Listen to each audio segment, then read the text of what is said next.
సాగించడం కాదు తెలుగుదేశం పార్టీ. ఆదాయం ఎలా పెంచుకోవాలి, 5 సంవత్సరాలు అధికారం ఉండారు తెలుగుదేశం పార్టీ. ఆర్టీసీ ఛార్జీలు పెరిగినాయా, కరెంటు ఛార్జీలు పెరిగినాయా? మాట చెప్పాడు చంద్రబాబు నాయుడు గారు, పెంచలేదు కదా.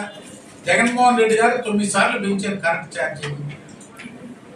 పన్నులు అందరూ చెప్తున్నారు కదా, చెత్త ముఖ్యమంత్రి, చెత్త పన్ను. ఏనాడైనా పట్టించుకున్నటువంటి పరిస్థితి ఉందా?